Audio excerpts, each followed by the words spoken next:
जय जिजाऊ, जय शिवराय, जय भीम, जय संविधान। आज आहे 14 जून।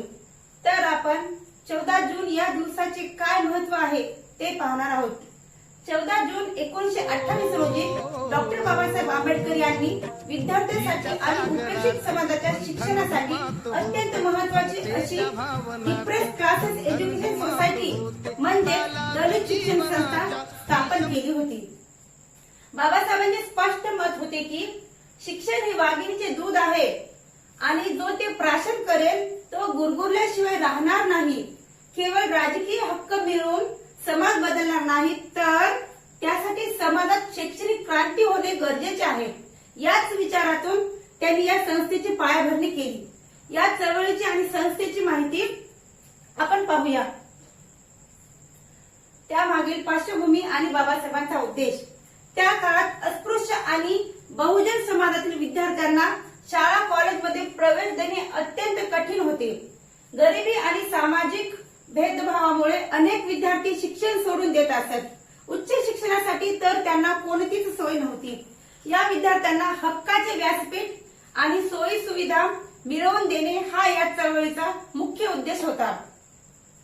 उपेक्षित समाजातील विद्यार्थ्यांमध्ये शिक्षणाची गोडी निर्माण करणे, विद्यार्थ्यांना राहण्यासाठी आणि जेवणासाठी हॉस्टेल्स म्हणजे वसतिगृहाची सोय करणे, आर्थिक दृष्ट्या दुर्बल विद्यार्थ्यांना शिष्यवृत्ती आणि शैक्षणिक मदत मिळवून देणे हा या मागचा उद्देश होता। वसतिगृहाची म्हणजे हॉस्टेलची स्थापना। विद्यार्थ्यांच्या शिक्षणातील सर्वात मोठा अडथळा म्हणजे राहण्याची सोय नसते। डिप्रेस्ड क्लासेस एज्युकेशन सोसायटीच्या माध्यमातून बाबासाहेबांनी विविध जिल्ह्यांमध्ये शासकीय मदतीने आणि स्वतःच्या प्रयत्नांनी हॉस्टेल्स सुरू केले। त्यांनी पनवेल, ठाणे, नाशिक, पुणे आणि धारवाड या ठिकाणी दलित विद्यार्थ्यांसाठी 5 मोठी वसतिगृहे केली। या वसतिगृहामध्ये ग्रामीण भागातील गरीब विद्यार्थ्यांना शहरात येऊन हायस्कूल आणि पुढील शिक्षण घेणे शक्य झाले। त्यानंतर असे पाहता येते, बाबासाहेब म्हणाले, शिका, संघटित व्हा आणि संघर्ष करा हा त्यांचा मुख्य संदेश होता। बाबासाहेबांनी विद्यार्थ्यांमध्ये केवळ पुस्तकी ज्ञान नव्हे तर सामाजिक जाणीव निर्माण केली। त्यांना विद्यार्थ्यांना एकत्र करून संघटित होण्याची प्रेरणा दिली। या चळवळीतून पुढे अनेक दलित शोषित समाजातील तरुण शिकून पुढे आले आणि त्यांनी बाबासाहेबांच्या सामाजिक चळवळीत मोलाचे योगदान दिले।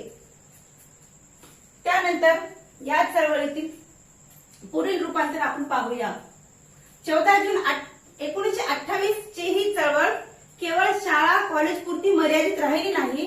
पुढे जाऊन याच शैक्षणिक चळवळीचा विस्तार म्हणून बाबासाहेबांनी 8 जुलै 1945 मध्ये पीपल्स एज्युकेशन सोसायटी ची स्थापना केली।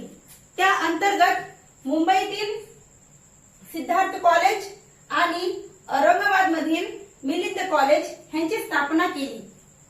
मिलिंद कॉलेज हे औरंगाबादचे 1950 मध्ये सुरू केले, ज्यांनी महाराष्ट्राच्या शैक्षणिक आणि सामाजिक इतिहासात मोठी क्रांती घडवून आणली।